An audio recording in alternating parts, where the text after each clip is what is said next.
Hey folks, we're back with another one. This is the 4-card vertical wallet. This side has the body on it. And page 2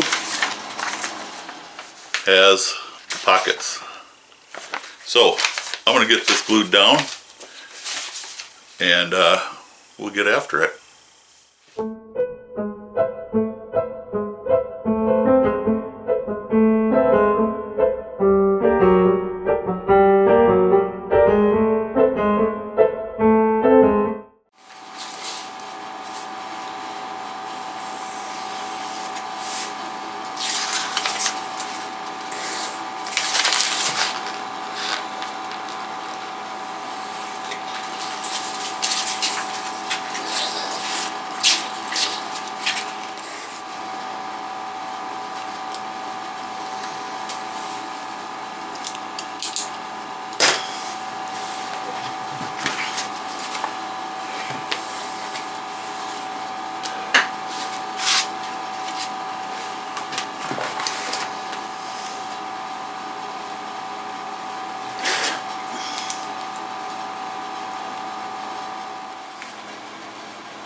When I cut it out, I forgot to flip the T-pocket pattern.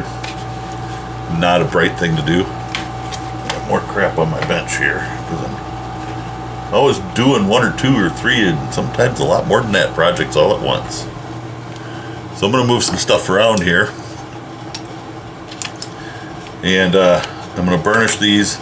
I'm going to skive these T-pockets and burnish all 4 pockets. And we'll get ready to attach them to the inner pieces. I'll be back in a little bit.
I'm just going to wait for these to let them dry a little bit,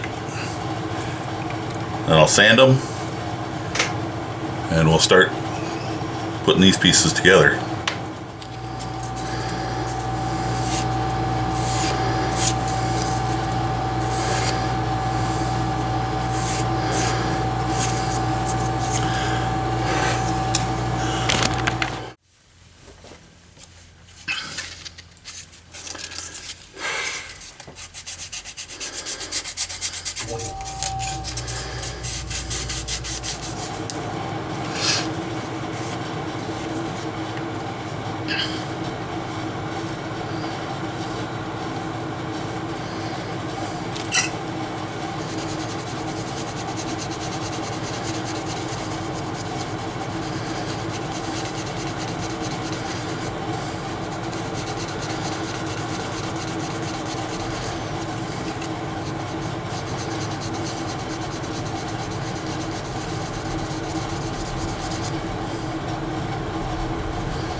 All turned out great.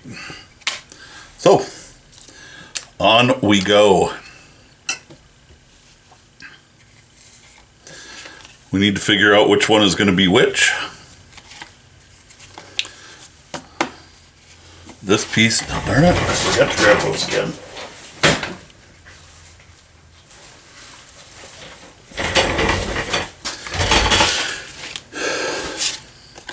So we're an extra 1/4 of an inch wide here.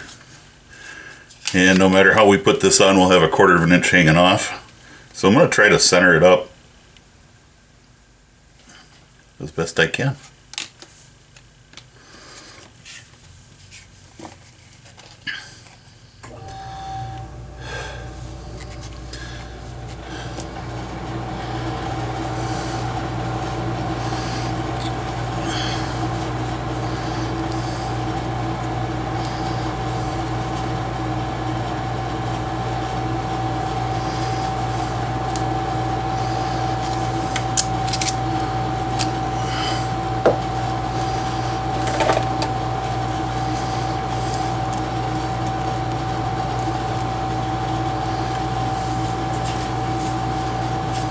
Wrong one.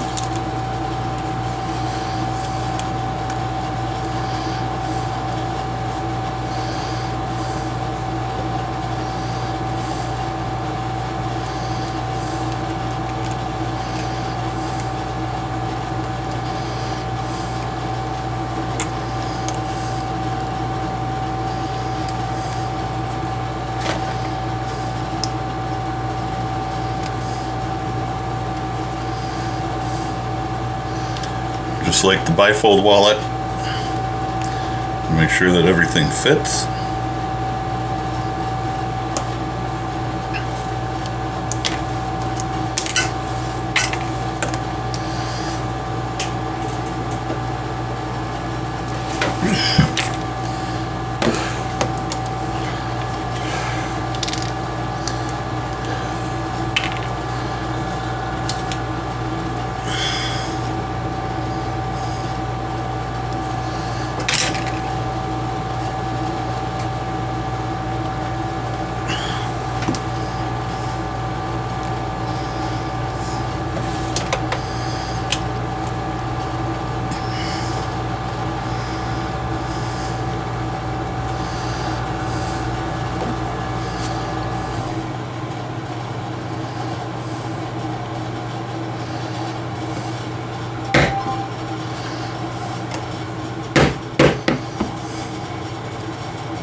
So when you buy the French chisels, you get a 10-tine chisel, kind of like that.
Inside pockets are stitched on.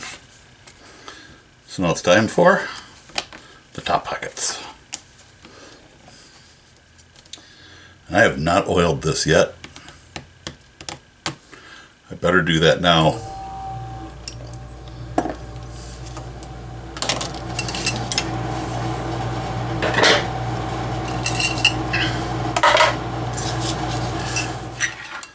So I made a mistake with the pattern. I either need to add 1/4 of an inch trim allowance to this or take it off of the pocket. So this time I took it off the pocket, and I'm just gonna restitch that. That way I can trim 1/4 off of here and I'm done. So I think, since I screwed that up, I don't know how I'm gonna fix that on the pattern, but I will. So I'm gonna go ahead and I took the pockets off. I'm gonna go ahead, punch a couple more holes, and go from there. Time to make our marks for glue. Just right under that edge, just a little bit under it.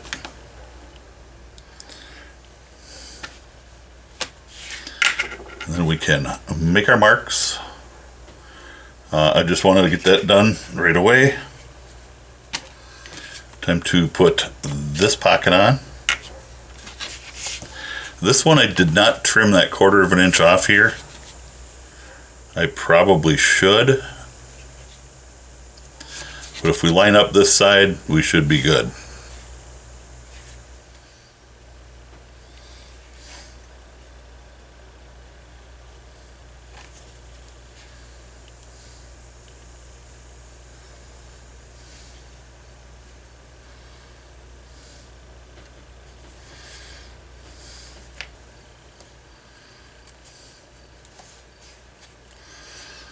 We'll line up the outside edge. This is your outside where the top of your curve is.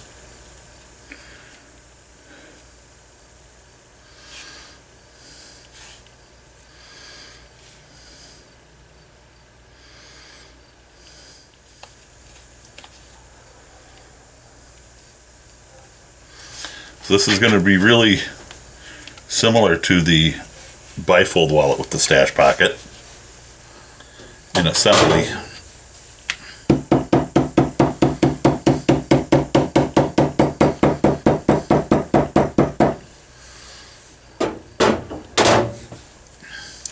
So this inside edge here will get stitched down. Punch pad, whatever you want to call it.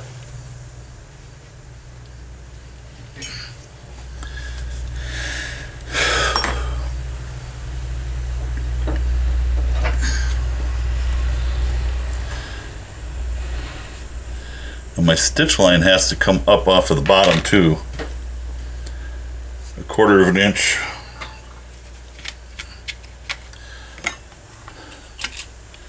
Plus that 1/8 will be where my stitch line is.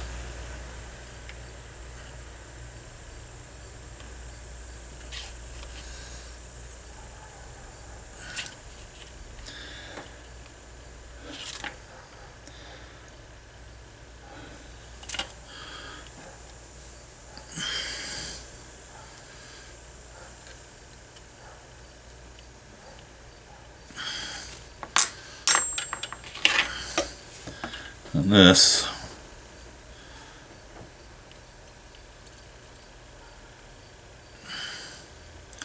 just like that. So again, like the other wallet, I'll start down in the corner and work my way up.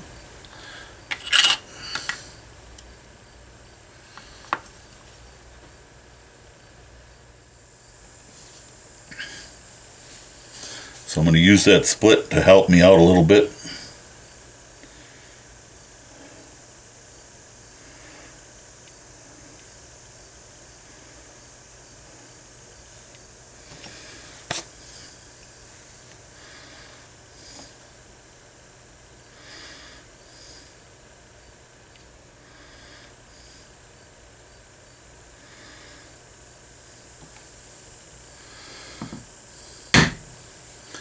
And try to keep things looking even. It's not always possible, but we try. I will stitch this up. I'm going to have one wide stitch right here. I'm not going to be too concerned about it because stuff like that just happens. Alright, before I make any more trimming, because I'm going to have to trim this side, and this side. 3 sides need to be trimmed. Before I do that, I want to finish this side. Let that dry a little bit. I'll sand that again with some 220, then some 400, and we'll call her good. I'm not going to make you watch all that. You saw me do it on the last wallet, so we'll get.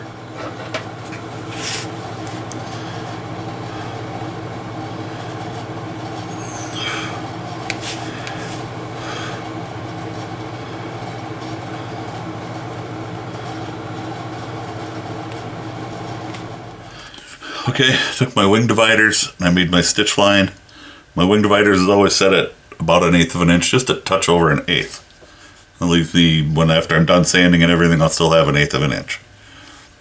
So I need to I always start in the corners and I do the top and the bottom. I already have the other side done, so I went across. I did drop one off here on the top and the bottom to have that extra binding stitch. So down here on the bottom, I've got the one hole that already has thread through it. So I need to punch that one out carefully.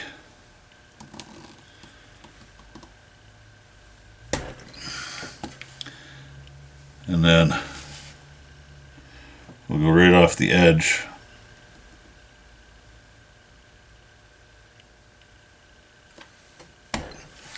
And those 2 holes are just made with the awl. Start in the corner, as usual.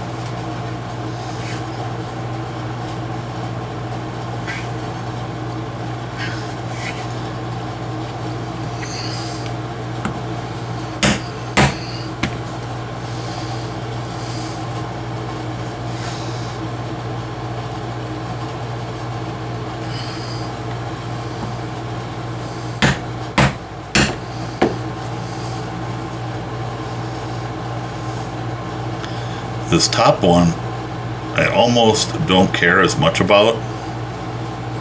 I'll still do it. Partly because I need to see how that last one is going to come off, and it's going to be a little close there. So what I'm going to do is when I line up in this hole, I'm just going to pull the tine this way just a little bit.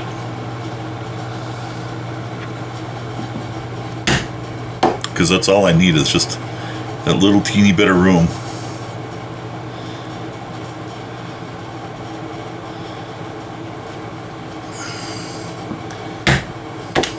So instead of letting it just fall into that hole like you normally do, I just kind of put it in and I pull this way just the slightest amount, and it just gets everything to move that little teeny bit. Now I just need to come from the bottom.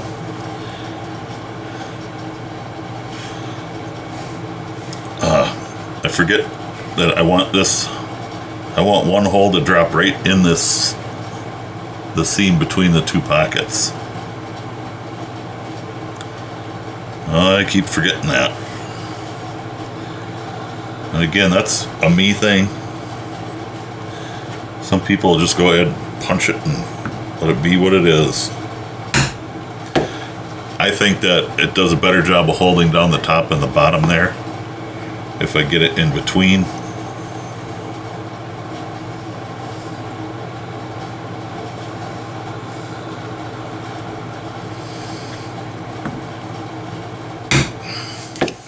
Now all we have to do is stitch around and around the other side, burnish, and we're done. It's that simple. This is a really simple wallet to make. Alright, and I forgot to turn the camera on when I stitched this side. I got it on now. Oh. So I'm going to do the double binding stitch up on top.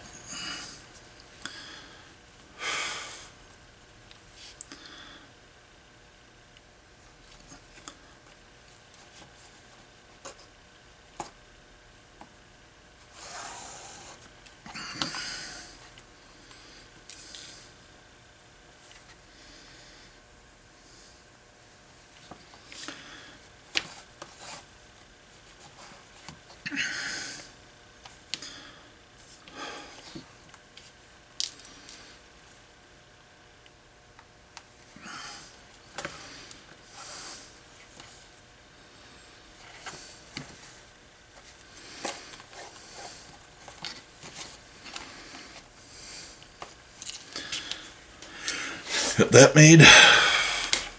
Well, just stitching as usual.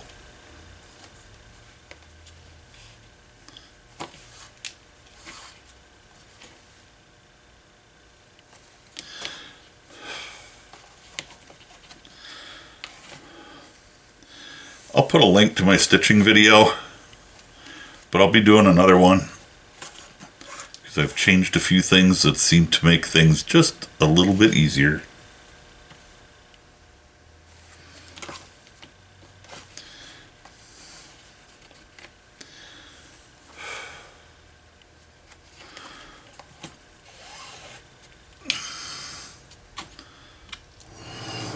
So just like every other time, I've got my binding stitch down here.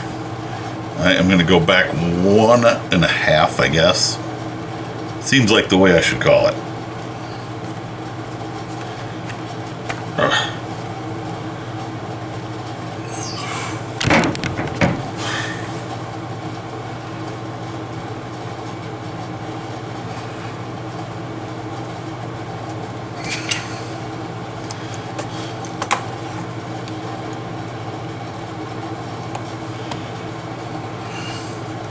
There's the 1.5 here.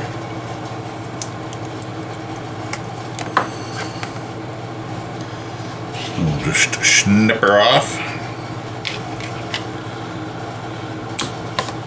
Remember, you don't need but, you know, 1/8 or 1/16 of an inch down there.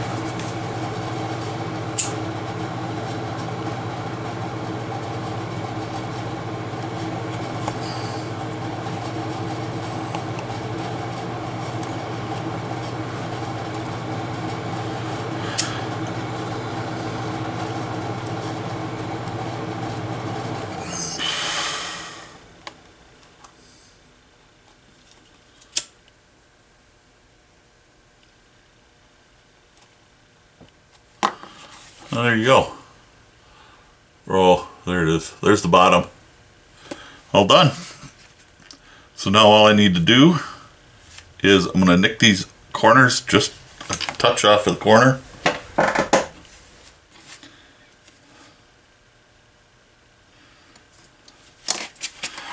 So just nicked her off there.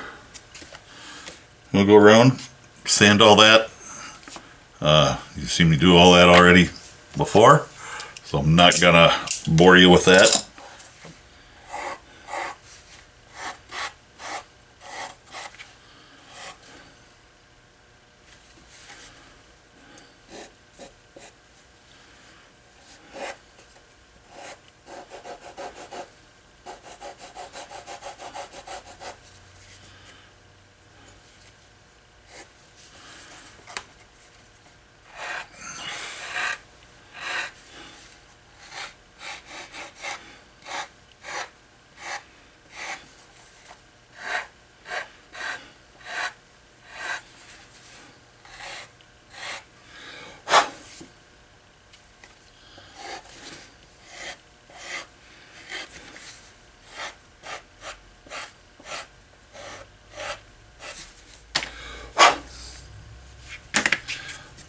Now we'll trim her.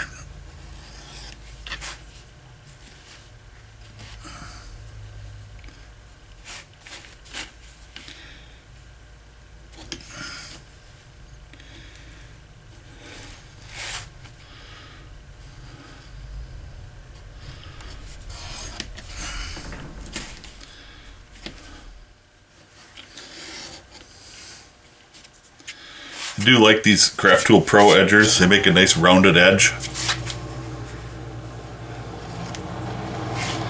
which it's not all about having a rounded edge, but it's kind of nice.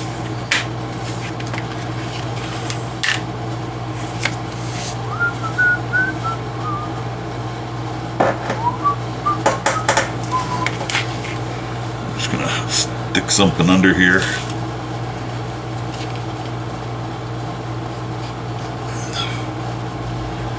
So I can edge that.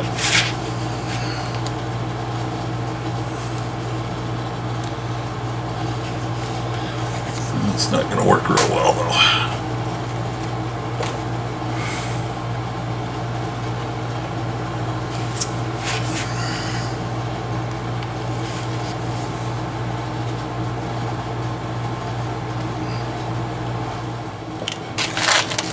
wheel. I thought I had a clean piece of 220 up here.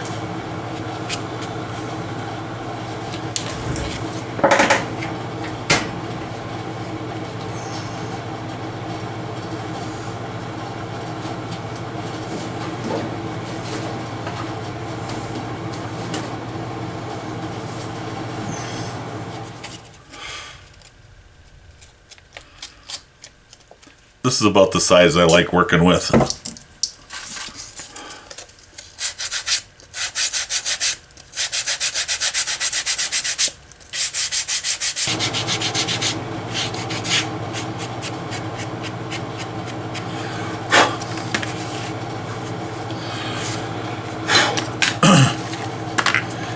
Same as every other time, I'm going to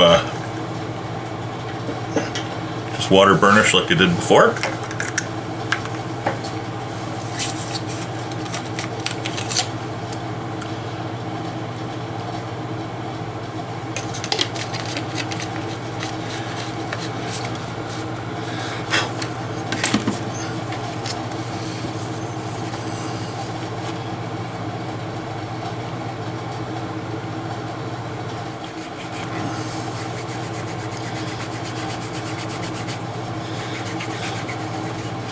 I will need to sand that again, at least one more time, probably twice. I'll probably do it once with 220 and then hit it again with some 400, and that'll be about it. I'm going over this with my 400 grit, and I thought I'd show you something, and hopefully the camera will pick this up. It's hard for me to see in the viewfinder. There's a dark strip going through there. That is where the glue has gotten,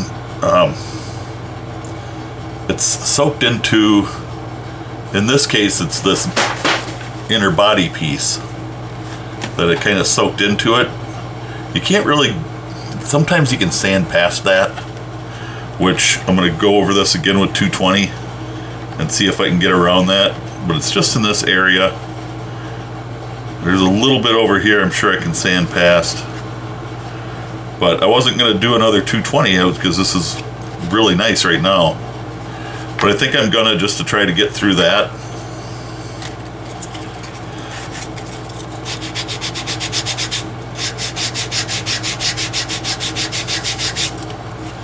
Sometimes just a couple passes will do it.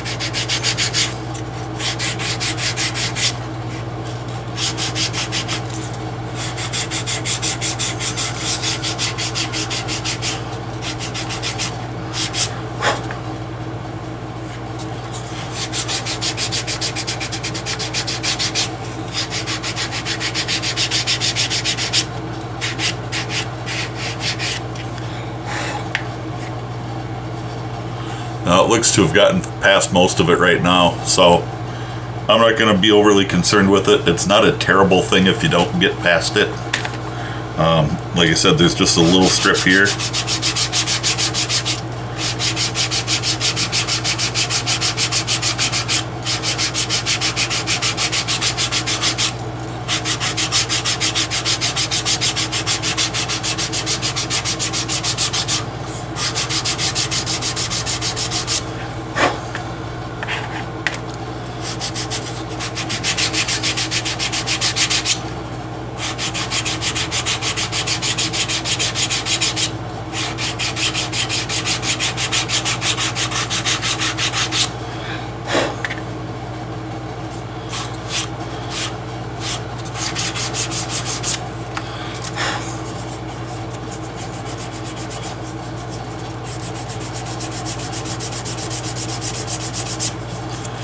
Don't think I'm going to be able to get rid of this.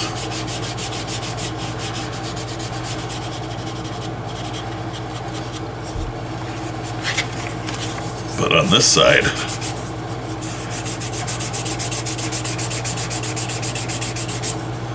there's still some left, but I am pretty pleased with where it's at. Just thought I'd show you that. I mean, it's gotten down there pretty good now. So I'm not going to really worry too much about it. You can spend your life chasing a perfect edge, And the reason that's there is because if I leave everything 1/4 of an inch oversized and have to trim every single direction when it's assembled, it does nothing but make a lot of extra work. But that'll prevent that. You won't see it because you'll cut a nice clean edge all the way around on it and you'll get rid of it. So that's up to you if you want to go that far. Personally, I'm not going to take that much time. Time is money, as they say. If y'all want to see a video on some of my burnishing techniques and how I go about getting rid of stuff like that, drop something in the comments down there. Otherwise, I don't know. And I'm going to tell you, sometimes it's tough to figure out what I'm going to do for videos from week to week, especially when I don't have a lot of repair work going on.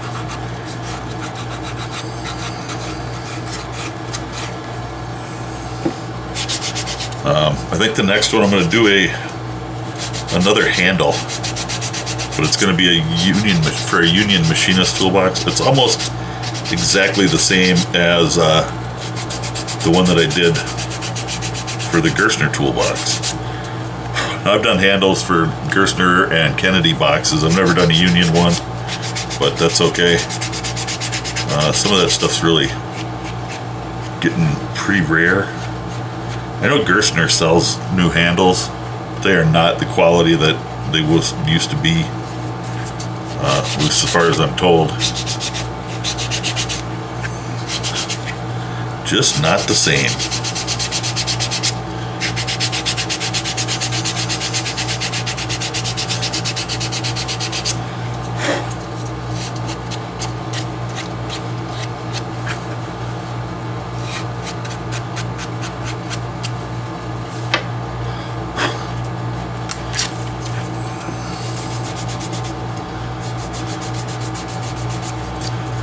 I could go around too if I wanted to and color.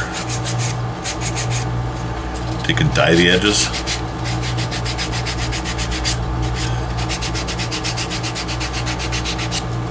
This would be the time to do it. I went with a contrasting thread, so I used brown thread. I do have some brown dye in a pen. Not a pen, a dye marker. So here's where I am. I needed another sanding with the 400 grit, so instead I grabbed a piece of 600 just for giggles. See how much difference it really makes.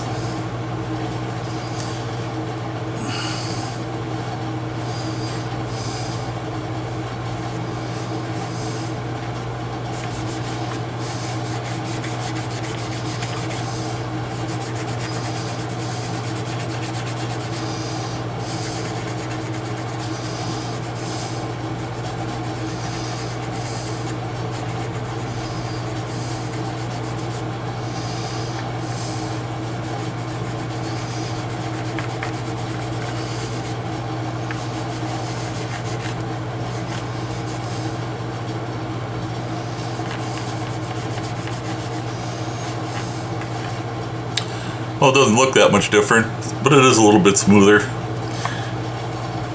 So I'm going to get this finished up and we're going to call her done. Alrighty folks, there it is, the bifold, or the vertical wallet. I call it that because the cards go in vertically. Pretty simple, huh?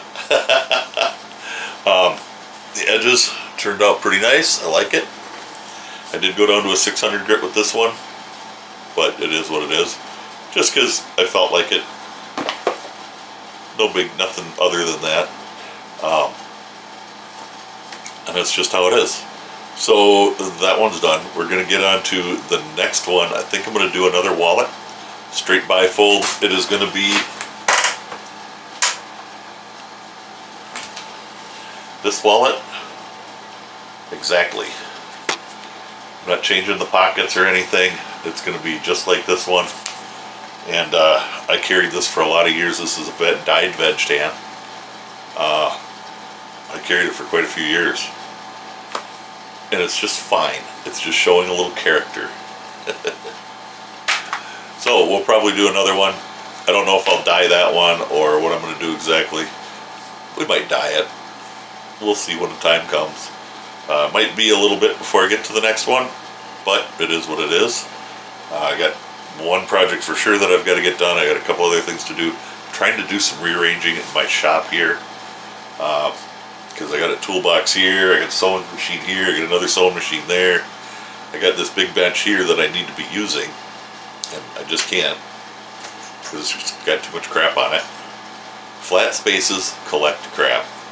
It's just the way it is. I've got a table here that I use for a lot of my cutting for my bigger projects, which I usually try to fold up and get out of the way.